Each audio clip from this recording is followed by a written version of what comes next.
Good day and welcome to Code Escuela. In this session, we will talk about looping statements. Looping statements are statements wherein you can execute code repeatedly. You can run the same code for a specific number of times or depending on some condition. Let's go through some code examples and see what those are.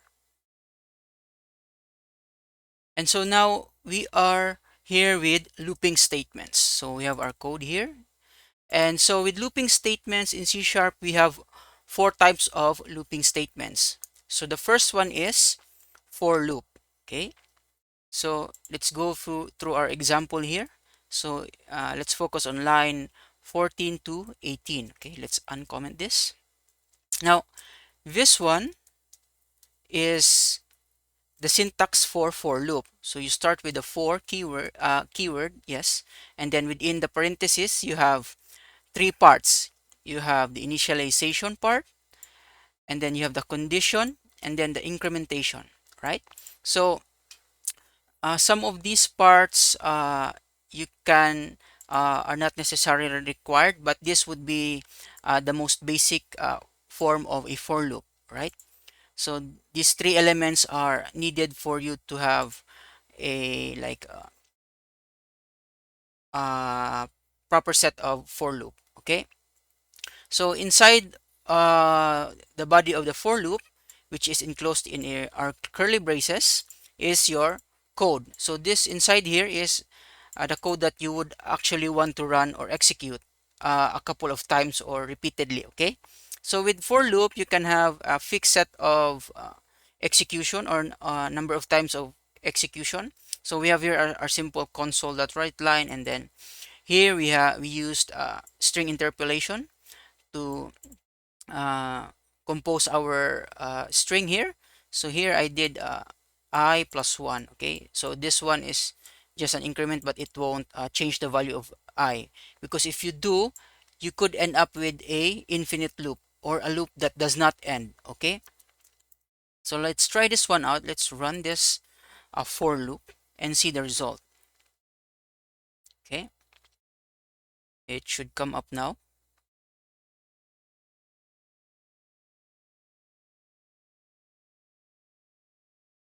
Okay. It's taking a bit a while. Okay, so now we have our console app. Okay, oops, we have some additional results. Okay, let's remove the other example here. Let's comment this first. Okay, let's go back here. Okay, and let's run this again. Okay, all right, so now we have here our output.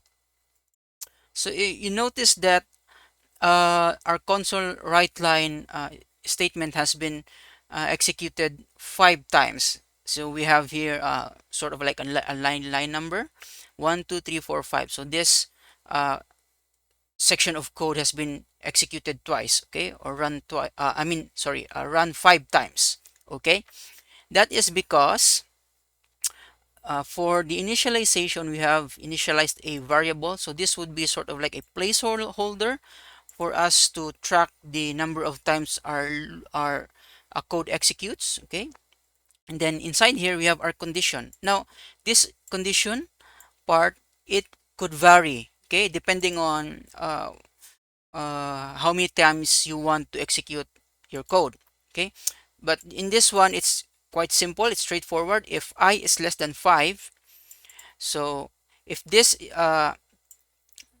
part is true, then it would execute whatever is in the body of this for loop, and then after it finishes or exits, then it would increment our I variable, or sort of our counter variable. Okay, so if we forget to leave this or place this one, then we will end up with an infinite loop. Okay, so what does an infinite loop look like? So it would look like this.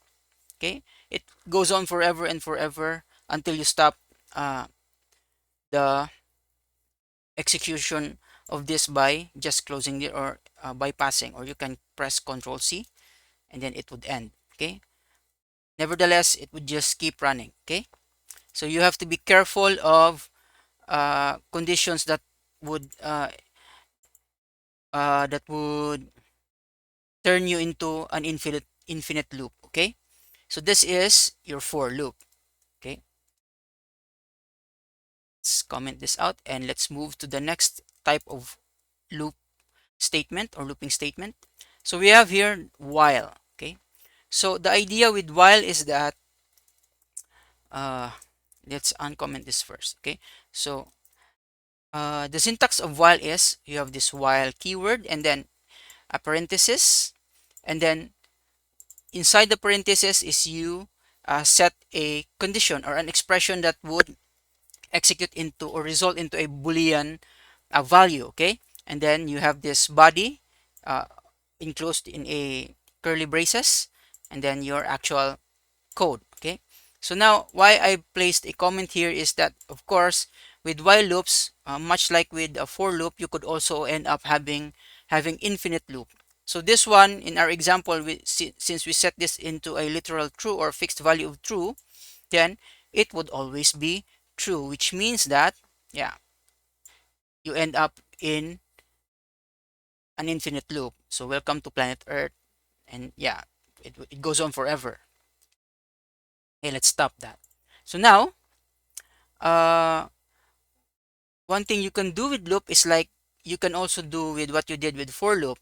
The difference is that you can the parts from what you did with for loop is you like sort of separate it into separate parts outside of the while. So you can have int start is equal to 1, and then you can set it here as while start is less than, let's say, 5, equal to 5. Then we run this code, and then now we have our increment part. So here in our for loop we have this I plus plus to increment. If we don't do that, then again we'd end up with an infinite loop, so there's nothing to cut off the execution of your code. Okay, so we start here with start plus plus, and then yeah, hopefully it would run 5 times. Okay, let's see. Okay, so now we have executed our code, and then you see, let's count 1, 2, 3, 4, 5. Okay, so we have five output or 5 lines of welcome to planet Earth. Okay, so much like the same with for loop. Okay, so that's how while loops work. Okay, okay, let's comment this out and let's move to do while loop. Okay, so do while loop is like a variation of the while loop. So with do while, where is that? Okay, here. So with do while, this would be its syntax or form. Okay, so sort of like if you notice, it's like the while loop has been reversed. Okay, so the body comes first, and then with prefix with this do, and then you have the while and then the condition, right? So the difference between the do while and the while is that with do while, you are you expect your code to run at least once. Okay, so if ever your while condition would be false, let's say, let's set that in false, and let's run this, and you'll see that it would still execute. Okay, so basically with do while, you can expect that your code would get executed at least once.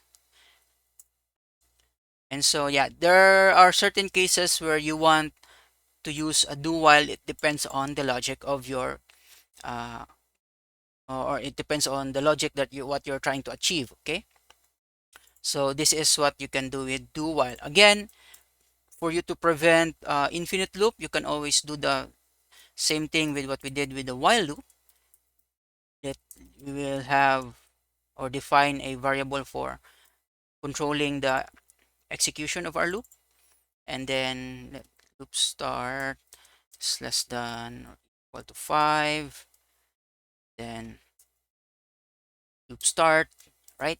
And then let's see if this would give us the same result. Okay, so now we have welcome to planet Earth 1, 2, 3, 4, 5, 6 times. Yeah, that's because uh, uh, uh, 1, 2, 3, 4. No, sorry, I got uh, misread that. So we have 5 times. Okay, 1, 2, 3, 4, 5 lines of output. Okay, so that's how it goes with while loop. Okay, let's exit this out. Let's comment this, and then we will move to the another type of looping statement, which is the for loop. Okay, so with for loop, you can use for loop to iterate or loop against. For example, you have an array of values. Though instead of doing the for or using the for loop, then you can just use for each. So how does it look, or what does it look like? So here we have an example. So here in this line 50, we have initialized a array of integer values. Okay, and so we could easily loop through that using for each. So this is the for each syntax. So you have your for each keyword, and then inside the parenthesis you have this. So int I in values. So what this means is that we have taken one item of the values variable from this array, and in each iteration of it we can use or store that in this local variable, and then use it within the body of this for each. Okay, so now you can use the I, in this case the I variable, in whatever code is inside of this body of the for each. Okay, so if we try run this one, then we would see that, yeah, we have outputted the values within our uh, values array. Okay, so we can do that. So you can use a for each in any type of array variable, or you can also use an enumeration or slong or collections. So you can do that. So it's much quicker than doing the for loop, wherein you have to go through each uh, item on your array via the indexing type, or I mean that via indexing. So with for each, it's much simpler. Okay, so that's how for each loop. Now with for each loop, you can also use for each for, yeah, uh, a collection of objects. So here we have an example in how we can go through or loop through the collection of objects. Okay, so here we have initialized a collection of, or a list of animals. So we have this animal uh, collection of animals based on this animal class. So here a simple class named animal. We have one property name, and then we have initialized it into three different objects. Okay, let's try aligning this so it's much easier to see, right?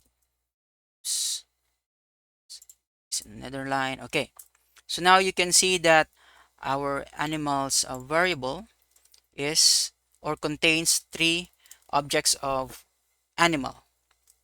Okay, and so now you can easily do or loop through each of the items or values in your collection or list via for each. Okay, so now if we run this one, we can see that it has displayed the names of the animals. So we have cat, dog, and fish. Okay, so uh, when you have or for each is commonly used when dealing with collection of objects. Okay, so you will be encountering this for each uh, looping statement more commonly when you do your coding or with work. Okay, so that is uh, for each, right? So we have completed most of or all of the looping statements available for us within C Sharp. This session has been all about looping statements. Thank you for joining us in this learning and see you in our next session.